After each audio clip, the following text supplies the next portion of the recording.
2 वर्ष माहेरी होती आणि पुन्हा महिना 15 दिवस असे मग आणून सोडायची. पुन्हा आम्ही गोड बोलून नेऊन सोडायचं, आपलं असू दे आपली मुलगी नांदायची म्हणून.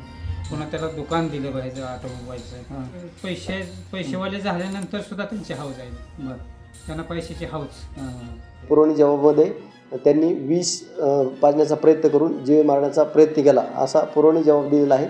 मला आई नाही आहे, माझी आईच आहे जिवंत अजून, असं समजून मी तिला सांभाळणार आहे.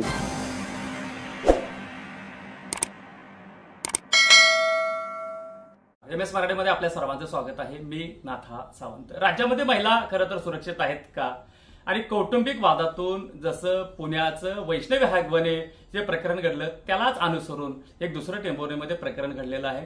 त्या म्हणजे कौटुंबिक वादातून चित्रा भोसले यांच्यावरती अमानुषाची मारहाण करण्यात आलेली आहे. आणि कशा प्रकारची मारहाण करण्यात आलेली आहे, नेमका त्रास काय होता, हे सर्व जाणून घेण्यासाठी चित्रा भोसलेचे वडील आपल्यासोबत आहेत. त्यांच्याशी आपण अधिक जाणून घेणार आहोत की सर्व प्रकरण नेमकं काय आहे ते. एकंदरीत तर पाहिलं तर प्रत्येक वडिलांना आईला वाटत असते की आपली मुलगी ही सुखात आणि आनंदात राहिली पाहिजे, परंतु तसं होतच नाहीये. आणि महिलांच्या ज्या प्रकरणात यामध्ये खरं तर वाढ झालेली आहे. काय सांगाल, तुमच्या महिलेवर जे मुलगी आहे चित्रा जिचं नाव आहे, याबद्दल काय प्रकरण झालं होतं? तिला कालच्या 11 तारखेला मारहाण केली. कोणी मारहाण केली? 2 दीर आणि 2 दीर आणि 2 जावा. एक नाव निलेश भोसले आणि काय नाव संतोष. कशावरून मारहाण करायचं कारण काय होतं? घरगुती कारणामुळे लहान मुलांना काय केलं होतं, ते हे तोडलं होतं, डाळिंबीचं फुल तोडलं होतं म्हणून ते दोघा त्याच्या चुलतीचं त्याचं तुम्ही झाल्यावर उलट बोलल्यावर त्याला मारलं. त्याला मारल्यावर पुन्हा घरी आल्यावर तुझ्या पोराला असं शिकवलंय का म्हणून सुरुवात झाली भांडणाला. मग पुन्हा मागचं काय ओळखलं, त्यांची भांडणं झाली म्हणून सांगितलं. मग एक साधारण क्षुल्लक कारणावरून एवढं टोकाचं भूमिका काय, कशाला मारलं आणि कोणी कोणी मारलं? ह्याच्यापूर्वी पण बरेच वेळा 17-18 वेळा झालं 20 वर्षामध्ये मारायचं. नेहमीच त्यांच्या त्या घराला सवयच आहे. किती जरी समजून सांगितलं तर काय केलं तरी ते तसंच करतात. मग चित्रा भोसले तुमच्याच माहेरी किती दिवस होते आणि सासरवाडीत किती? ह्याच्यापूर्वी माहेरी 498 झाली केस झाली होती. त्यावेळेला 2 वर्ष माहेरी होती आणि पुन्हा महिना 15 दिवस असे मग आणून सोडायची. पुन्हा आम्ही गोड बोलून नेऊन सोडायचं, आपलं असू दे आपली मुलगी नांदायची म्हणून. पुन्हा त्याला दुकान दिलं पाहिजे ऑटोमोबाईलचं. कोणी दिलं ऑटोमोबाईल दुकान? मी दिलं ना. बरं, ते तुमच्याकडे होतं दुकान? हां, माझं. बरं. आणि पुन्हा आधीमध्ये असंच दिलं. पुन्हा लग्नाच्या टायमाला बी तसंच खर्च केला आम्ही. 7 तोळं सोनं दिलं, लग्न करून दिलं, घरची भांडी कुंडी सगळं दिलं. आणि माझ्या मुलाला ते सारखंच 40,000 द्या 50,000 द्या, त्या आम्ही थोडी रक्कम मागायची म्हणून आम्ही देतच राहिलो. आता त्यांना पैसे मिळवायसाठी ते दुकान दिल्यानंतर पैसेवाले झाल्यानंतर सुद्धा त्यांची हौस आहे ना. त्यांना पैशाची हौस. थोडं पण ती जास्त मागत नव्हती आम्हाला, थोडं मागायचं. 40, 50, 70, 40, 50, 70 असं थोडं मागायचे. मग मुलगा द्यायचा, ते असू दे जाऊ दे आपली बहीण, रक्त येते कानातून. आणि मग असे भांडणं जे आहेत ते कुठंतरी मिटले पाहिजेत असं वाटत नाही का तुम्हाला? मिटलायला पाहिजे, पण आता त्यांच्यावरचा विश्वास जोडला. किती वर्ष झालं, किती वेळा 18 ते 20 वेळा तर मोठी भांडणं झाली. लहान सांग तर किती वेळा आणून सोडलं आणि किती वेळा नाही सांग. हे असंच चालू आहे सगळं. ह्याला पर्याय काय आता काय असणार? याला तर आता माझा त्यांच्यावर विश्वास उडलेला आहे. मी आता काय तिला पाठवायचं नाही असा निश्चय केलेला आहे. आपल्यासोबत गणेश गायकवाड आहेत. एक भाऊ म्हणून काय वाटतं या गोष्टीने, हा जो त्रास होता हे किती दिवसापासून होता? आमचं 2006ला लग्न झालेलं आहे. आम्ही मिळून झालं दोघांचं लग्न. आणि तेव्हा 6 महिन्यापासून जे त्रास आहे त्याला, ते अजून त्रास आहे. त्यांच्या मागण्या संपत नव्हत्या. ते त्यांना पहिल्यापासून मोबाईल दुसरा खराब झाला की पहिला खराब झाला की दुसरा दिलाय. त्यांना नोकरीला पाहिजे म्हणले तर नोकरी लावून दिली होती त्यांना, क्लार्कची. ती नोकरी सोडली त्यांनी. म्हणले दुकान पाहिजे, तर माझं स्वतःचं ऑटोमोबाईलचं 18 वर्षाचं जुनं दुकान मी त्यांना दिलं, तरी त्यांचं समाधान होत नव्हतं. ती वारंवार किरकोळ कारणावरनं विनाकारण खोटा संशय घेऊन त्याला मारहाणी चालूच होती.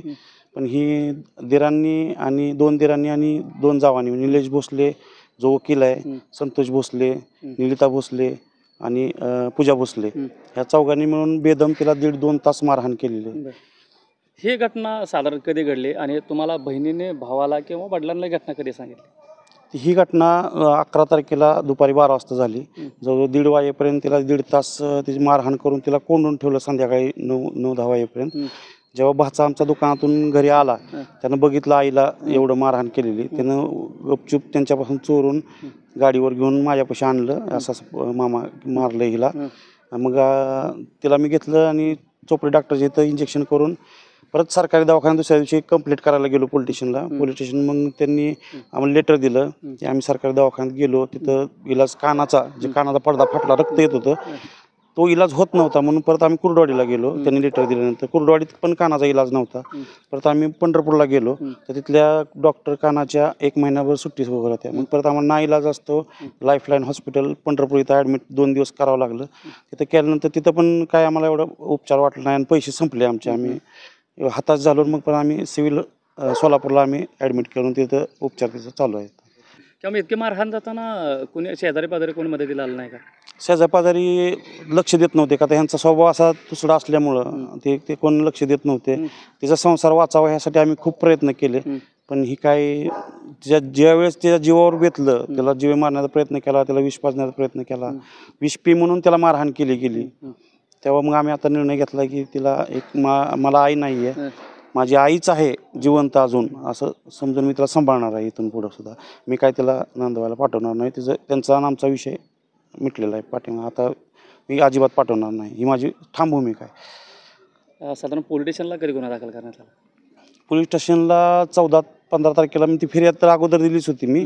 परत जबाब त्यांनी घेतला, परत त्यांनी 324चा किरकोळ गुन्हा दाखल केला आणि परत आम्ही धावपळ करून दुसरा फेर जबाब घेतला. त्या टायमाला त्यांनी मग बघितलं की बाबा हा 307चा गंभीर गुन्हा आहे. आम्ही सगळीकडे तक्रारी केल्या, SP साहेबांना भेटलो, SP साहेबांना दाखवल्यानंतर SP साहेबांनी आमच्यासमोर कॉल लावला की ही गंभीर गुन्हा आहे, गंभीर दखल घ्या म्हणून. मग साहेबांनी 307 हा जीवे मारण्याचा प्रयत्न हा गुन्हा त्यांनी दाखल केलेला आहे. कलमवाढ केलेली आहे त्यांनी. कलमवाढ केलेली. साधारणतः ह्या महिलांच्या ज्या समस्या आहेत किंवा या कौटुंबिक त्रास आहे याकडे आपण कसं बघता आणि काय इतर महिलांना तुम्ही काय सांगा? हा जो त्रास आमच्या बहिणीला झालेला आहे आम्ही सहन केला, आम्ही त्यांच्या मागण्या पूर्ण करत गेलो.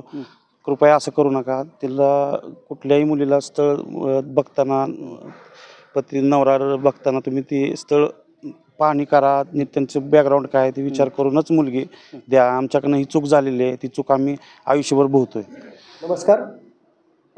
टेंभुर्णी पोलीस स्टेशन हद्दीतील चित्रा सतीश भोसले ह्या दिनांक 14/5/25 रोजी पंढरपूर ग्रामीण रुग्णालय या ठिकाणी ॲडमिट असताना त्या ठिकाणी त्यांनी दिलेल्या जबाबावरून आरोपी त्यांचे दीर संतोष भोसले आणि निलेश भोसले आणि त्यांच्या 2 पत्नी यांच्या विरुद्ध मारहाण करणे आणि विनयभंग करणे या संदर्भात दिलेल्या जबाबावरून गुन्हा दाखल आहे.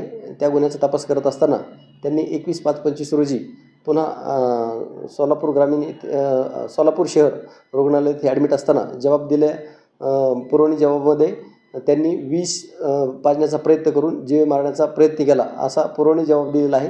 त्यावरून सदर गुन्ह्यात BNS कलम 109 वाढ करण्यात आलेली आहे आणि सदर गुन्ह्यातील आरोपी यांना अटक करण्यासाठी 2 पथक शोध घेत आहेत. सदर आरोपीचा शोध घेऊन त्यांना अटक करत आहोत. सदर गुन्ह्याचा तपास PSI मोरे हे करत आहेत आणि पुढील तपास चालू आहे. खरं तर आईवडिलांनी सुद्धा आपलं कर्तव्य असतं, कारण जो इस्टेट बघून देण्यापेक्षा आपण त्याचं कर्तृत्व बघून जर नवरदेव दिला, एखादा पसंत केला, तर खरं तर जे हातावरचं पोट असतात सर्वसामान्य माणसं जीर्ण जगतात, ते बंगल्यातली माणसं अशा त्रास करू शकतात. त्यामुळे शक्यतो आपल्या आईवडिलांनी आपल्या मुलीला कुठं द्यायचं, कुठं लग्न ठरवायचं हे विचारपूस करून चौकशी करावं आणि लग्नासाठी करावं. आता अशा घटनेमध्ये पुन्हा महाराष्ट्रामध्ये वाढ होते. एकीकडे वैष्णवी हागवणे हा प्रकरण ताज असताना सुद्धा टेंभुर्णीमध्ये हे मोठं प्रकरण या ठिकाणी झालं. याकडे मात्र टेंभुर्णी पोलीस स्टेशन असेल किंवा महाराष्ट्र असेल, या महिलांना काय न्याय देते याकडे मात्र सर्वांचं लक्ष लागलेलं आहे. मी कॅमेरामन अभिजित सुतारसह नाथा सावंत, MS मराठी न्यूज, मराठी माणसाचा मराठी चॅनल.